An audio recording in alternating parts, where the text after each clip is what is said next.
नाज़रीन अस्सलाम वालेकुम। रमज़ान मुबारक की बरकतों, मग़फ़िरतों और सातों में आज हम आपके सामने मौजूद हैं। नबी अलैहिस्सलातु वस्सलाम की तालीमात, आपका उसवा हसना हम सब के लिए बेहतरीन नमूना है। लक़द कान लकुम फ़ी रसूलिल्लाहि उस्वतुन हसना का पैगाम ये है कि हुज़ूर की ज़िंदगी सिर्फ़ नमाज में बेहतरीन नमूना नहीं, हुज़ूर की ज़िंदगी सिर्फ़ क़याम और रुकू के लिहाज से बेहतरीन नमूना नहीं, बल्कि शादी के मामलात हों, घर के मामलात हों, घरेलू मामलात हों, ज़िंदगी के हर शोबे में मेरे नबी अलैहिस्सलातु वस्सलाम की ज़िंदगी बेहतरीन नमूना है। हम चाहते हैं कि इस हवाले से हम तफ़सीलन बात करें। तो मेरे साथ मेरे दोस्त, मेरी यूनिवर्सिटी के क्लास फेलो हज़रत अल्लामा कारी मोहम्मद मुबश्शिर एमफिल स्कॉलर हैं, वो मौजूद हैं। मैं उनका शुक्रगुज़ार हूँ कि वो यहाँ तशरीफ़ लाए। इंशाअल्लाह मैं उनसे इस मौज़ू पर बात करूँगा।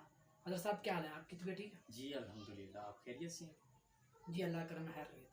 हज़रत साहब सबसे पहले आपने तफसील से हमें अखलाकियात क्या हैं और इसकी ज़रूरत व अफादियत क्या है, इस हवाले से नाज़रीन को बताएँ।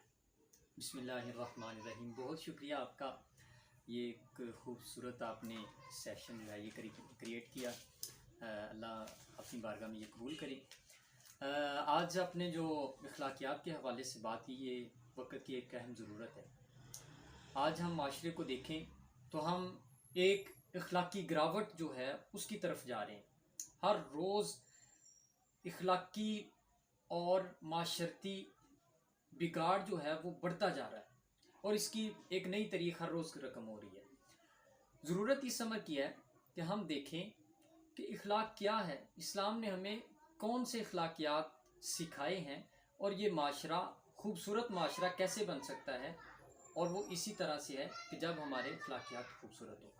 अब हम ज़रा अखलाकियात पे बात करते हैं कि ये है क्या और इस्लाम की इसके हवाले से क्या तालीमात है। तो इखलाक जो है इसका माना होता है रवैया, मिजाज, आदत, बिहेवियर आप कह लें, ये इसकी लुग़वी माना है। और इस्तिलाही माना के हवाले से हज़रत इमाम गज़ाली अलैहिर्रहमा फरमाते हैं कि आपका वो रवैया या आदत जिसको अक्ल और दीन दोनों ही कबूल करें, इसको हुस्न इखलाक कहा जाता है। आपका वो रवैया या वो आदत जिसको अकल भी तस्लीम कर रही है और शरीयत भी उसको अप्रिशिएट करती है, इसको हम कहेंगे हुस्न इखलाक। हुस्न इखलाक के हवाले से जो हमारे लिए सबसे बड़े आइडियल हैं और हमारे लिए नमूना है, वो हुज़ूर अलैहिस्सलाम की ज़ात अक़दस है। अल्लाह रब्बुल इज़्ज़त ने आप अलैहिस्सलाम के हवाले से फरमाया, व इन्नका लअला खुलुक़िन अज़ीम, कि हबीब सल्लल्लाहु अलैहि वसल्लम हमने आपको खुल्क़े अज़ीम पर फाइज़ किया। आप देखें कि हुज़ूर अलैहिस्सलाम की जो हुस्न इखलाकियात हैं उसकी अफादियत क्या थी, उसके माशरे पे असरात क्या थे। इसकी एक छोटी सी अगर आपको मिसाल दूँ तो इसमें देखें, साबका जितने भी अम्बिया अलैहिस्सलाम हैं और रसूल हैं, उनकी तबलीग देखें। सैकड़ों साल वो लोगों को अल्लाह रब्बुल इज़्ज़त की तरफ बुलाते रहे और तौहीद का उनको दर्स देते रहे। किसी नबी की तबलीग का दुरानिया 400 साल, 500 साल, 600 साल और हज़रत नूह अलैहिस्सलाम का बहुत ज़्यादा दुरानिया इन सब से। तो उम्मतियों की तादाद जो है वो चंद सैकड़ों में होती है जब वो इस दुनिया से तशरीफ़ लेकर जाते। सैकड़ों में उम्मतियों की तादाद होती है। हुज़ूर अलैहिस्सलाम की तबलीग का दुरानिया 23 साल है और जब आप अलैहिस्सलाम ने खुतबा हज्जतुल विदा इरशाद फरमाया तो 1.25 लाख के करीब सहाबा किराम समाअत कर रहे थे। यानी जितने उम्मती हुज़ूर अलैहिस्सलाम की इस पर्दा फरमाने के वक़्त थे, पीछे किसी नबी की इतनी उम्मती नहीं थे। ये तरीक़ शामिल है। इसके पीछे जो सबसे बड़ी चीज़ है, जो एक पावर है जिसने लोगों को खींच लिया अपनी तरफ, वो मैग्नेट पावर जो है वो हुज़ूर अलैहिस्सलाम का हुस्न इखलाक था माशाअल्लाह, जिसने लोगों को मुतासर किया और लोग खींचे चले आए हुज़ूर अलैहिस्सलाम की तरफ और दायरा इस्लाम में दाखिल हो गए। अच्छा, अब हम देखें कि हुज़ूर अलैहिस्सलाम की तालीमात क्या हैं, वो कौन सी तालीमात हैं या वो कौन सी अखलाकियात हैं جس نے عرب جیسے سخت مزاج لوگوں کو پگھلا کے رکھ دیا، وہ جو کہ جن کے مزاج کے اندر ذرا بھی لچک نہیں تھی، اور وہ اتنے اپنے مزاج کے اندر سخت تھے، اپنے عقیدوں میں اتنے سخت تھے کہ پتھر کو تو پگھلایا جا سکتا، لیکن ان لوگوں کو پگھلانا مشکل تھا۔ لیکن حضور علیہ الصلوۃ والسلام کے اخلاقیات کی وجہ سے وہ لوگ پگھل گئے۔ تو اس حوالے سے دیکھیں حضور علیہ الصلوۃ والسلام کے اخلاقیات میں جس طرف بھی جائیں حضور علیہ الصلوۃ والسلام کی زندگی کے پہلو کے وراء الورا اور منزہ مبرہ اور اس کا کوئی ثانی نہیں، جس پہلو کو بھی دیکھیں۔ لیکن ایک جو پہلو بہت امتیازی حیثیت رکھتا ہے وہ یہ کہ حضور علیہ الصلوۃ والسلام نے معاشرے کے اندر سب سے پہلے امتیازی رویہ ختم کیا۔ جو امتیازی سلوک تھا اس کو آپ نے ٹارگٹ کیا کہ اس کو ختم کیا جائے۔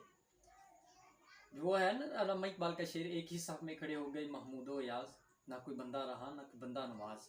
تو یہ جو حضور علیہ الصلوۃ والسلام نے ایک صف میں کھڑا کیا، حضرت بلال حبشی رضی اللہ تعالیٰ عنہ حبش سے، صہیب رومی روم سے ہیں، اور وہ عرب کے کچھ بادیہ نشین ہیں، عرب کے کچھ تاجدار ہیں جو سردار ہیں وہاں پہ، ان سب کو حضور علیہ الصلوۃ والسلام نے ایک لائن میں کھڑا کر دیا۔ تو لوگ آپ کی یہ جو تعلیمات تھیں، یہ صرف ایک لائن میں کھڑا کرنے کا مقصد یہ نہیں تھا کہ یہ نماز کی حد تک تھا، بلکہ یہ ایک بہت بڑا درس تھا، اور اس درس نے ایک انقلاب برپا کر دیا اس معاشرے میں۔ یہ ایک لائن میں جو کھڑا کرنے کا مقصد تھا وہ یہ تھا کہ تم معاشرتی طور پر، تم معاشی طور پر، تم اخلاقی طور پر، تم امتیازی طور پر، یعنی کہ جو خصوصیت ہیں ان سب میں تم ایک ہو چکے ہو۔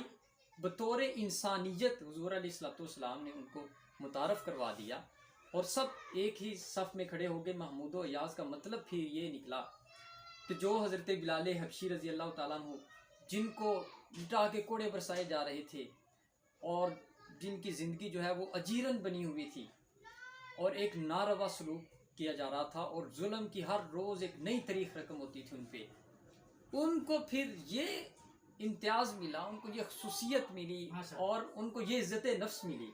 حضور علیہ الصلوۃ والسلام کی بارگاہ سے عزت نفس یہ ملی کہ حضور علیہ الصلوۃ والسلام نے ان کے لیے یہ فرمایا کہ تم کعبے کی چھت پہ کھڑے ہو جاؤ اور اذان دو۔ تو اب کچھ صحابہ کرام نے یہ مشورہ دیا کہ حضور آج کسی اور سے کہہ دیا جائے کہ وہ اذان سنا دے۔ تو حضور علیہ الصلوۃ والسلام نے فرمایا کہ جب اذان پڑھنے پہ کوڑے پڑتے تھے، پتھر برسائے جاتے تھے، تب تک بلال دیتے رہے، اور آج باعزت طریقے سے اذان دینے کا وقت ہے تو آج بلال کیوں نہ دے۔ یہ حضور علیہ الصلوۃ والسلام کی بارگاہ سے ایک عزت نفس ملی حضرت بلال حبشی رضی اللہ تعالیٰ عنہ کو، اور یہ صرف حضرت بلال رضی اللہ تعالیٰ عنہ تک محدود نہیں تھی عزت نفس، بلکہ اس بارگاہ میں جانے والا ہر شخص عزت نفس لے کر نکلتا تھا۔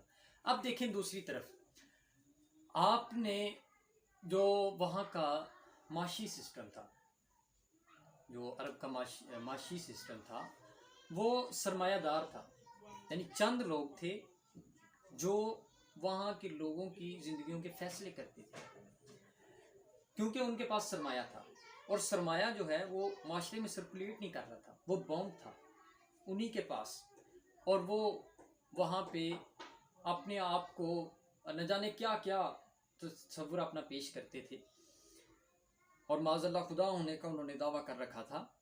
تو حضور علیہ الصلوۃ والسلام نے معاشی طور پہ مساوات قائم کی، زکوٰۃ کا سسٹم متعارف کروا دیا، صدقات کا سسٹم حضور علیہ الصلوۃ والسلام نے وہاں پہ متعارف کروایا۔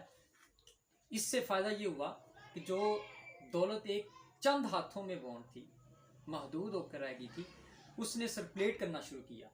جب وہ اوپر سے نیچے کی طرف دولت آئی تو وہ جو نیچے والا طبقہ تھا، نیچے والا طبقہ اس طرح اوپر جاتا ہے، نیچے والا طبقہ جو ہے اس تک جب دولت پہنچی تو پورا معاشرہ جو ہے وہ خوشحالی کی طرف ہو گیا۔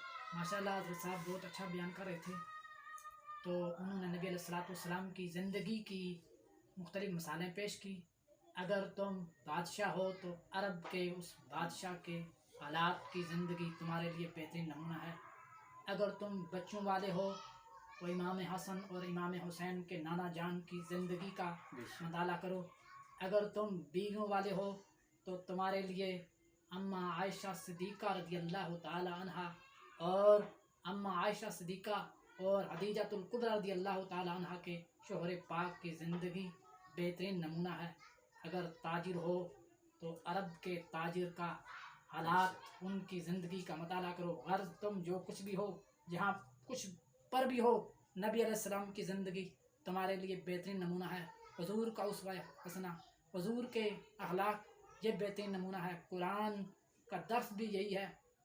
नबी का उसवा हसना तुझे ये दर्स देता है, तेरी ज़िंदगी कुरान की तफसीर बन जाए। हज़रत साहब से मैं अगले सवाल की तरफ जा रहा हूँ। हज़रत साहब, आज जब के इंसानियत अखलाक से दूर हो गई है, पस्ती की तरफ गिर रही है, ऐसे हालात में हमें इस माशरे पर कंट्रोल करने के लिए, इस और अखलाकी पस्ती के सबेबाब के लिए हमें क्या कुछ करना चाहिए? देखें, इस हवाले से एक बहुत खूबसूरत जुमला कि अगर आप इस माशरे में बहुत आगे जाना चाहते हैं, तरक्की की जो मंजिलें हैं उनको तय करना चाहते हैं, आगे जाना चाहते हैं, तो आप 1400 साल पीछे चले जाइए। माशाल्लाह माशाल्लाह, क्या ये एक बहुत बड़ा लॉजिक है। अब इसमें देखें कि जब हमारे माशरे में इतनी अखलाकी गिरावट आ गई है कि ये रमज़ानुल मुबारक का माह मुक़द्दस है, और इस दफ़ा जो आटे की अक्सरियत आ रही है उसमें ये है कि उसमें भूसा जो है मिक्स किया गया, गंदम में मट्टी मिला दी गई ताकि इसका वज़न जो है वो बढ़ जाए। हमारा जो मंडियों में आने वाले फ्रूट होते हैं उनके ऊपर पता नहीं क्या क्या उन्होंने प्रोसेस से गुजारा होता है, और वो हमारे मुंह तक आते आते वो जहर बन चुका होता है। मिलावट हम में आम हो चुकी है। हुज़ूर अलैहिस्सलाम की ये हदीस मुबारका उन लोगों के लिए इबरत है कि आप अलैहिस्सलाम ने फरमाया, मन गश्शा फलीसा मिन्ना, कि जो जिसने मिलावट की है वो हम में से नहीं। इन लोगों को सोचना चाहिए कि जब क़यामत वाले दिन ज़ुबान खुश्क कांटे की तरह होगी और हौज़े कौसर पर हुज़ूर अलैहिस्सलाम खड़े होंगे, और ये मिलावट करने वाले अगर अपनी प्यास की शिद्दत की वजह से अल्लाह करते हुए हुज़ूर अलैहिस्सलाम की बारगाह में पहुँचे, तो हुज़ूर अलैहिस्सलाम ने ये फरमा दिया कि लैसा मिन्ना, तुम तो मिलावट करते थे दुनिया में, तुम तो हम में से हो ही नहीं, तो इनके पल्ले क्या बचेगा? ये दुनिया की कमाई यहाँ पे रह जाएगी। हज़रत गौसे आज़म रज़ी अल्लाह ताला अन्हु, आप जा रहे हैं और एक शख्स को देखा कि वो अपने मकान की तीसरी मंजिल उसको तमीर कर रहा है, तो आपने उसकी तरफ देखा और उसने भी बड़े फ़ख्र के अंदाज में कहा कि हुजूर देखें, तीसरी मंजिल तैयार कर रहा हूँ। तो आपने उसकी तरफ यूँ देख के फरमाया कि तैयार तुम कर रहे हो, रहेगा यहाँ पे आके कोई और हिसाब तुम दोगे। तो देखें, हम जितनी मिलावट कर लेंगे, जितना भी कमा लेंगे, हमने यहीं पे छोड़ के जाना। हम उतना कमाएं, उतना बोझ उठाएं जितना बोझ हम अपनी कब्र पे बर्दाश्त कर सकते हैं। गोया ये हम अपनी कब्र के ऊपर बोझ डाल रहे हैं जितना हराम के तरीके से हम कमा रहे हैं। उसके अलावा हमारी करप्शन इदारों में आम हो चुकी है। इदारों की तरफ देखें तो वो फारग रहने की तनख्वाह लेते हैं और काम करने की रिश्वत लेते हैं। और राशि वल मुर्तशी किलाहुमा फिन्नार, की रिश्वत लेने वाला देने वाला दोनों जहन्नम में है। अब देखें, ये हमारी अखलाकी पस्ती है, बेसिकली ये है जिसकी वजह से हम जो है वो जहाँ भी आलम इस्लाम में आप देख लें, गला कट रहा है तो मुसलमान का कट रहा है, इज़्ज़त की धज्जियाँ उड़ाई जा रही हैं तो वो मुसलमान की उड़ाई जा रही हैं, कहीं पे हक तलफी हो रही है तो वो मुसलमान की हो रही है, मारा जा रहा है मुसलमान को मारा जा रहा है, जहाँ भी ये कह लें कि इंसानियत सोच सलूक हो रहा है ना, तो वो मुसलमान उसमें ज़रूर है। तो क्यों है? क्योंकि हमारे अखलाकियात हमने भुला दिए हुए हैं। हमने कुरान करीम की तालीमात और हुज़ूर अलैहिस्सलाम की तालीमात जो अखलाकियात सिखाती हैं उनको पसे पुश डाल दिया। वो मुअज़्ज़ज़ थे ज़माने में मुसलमान होकर, हम खार हुए तार के कुरान होकर।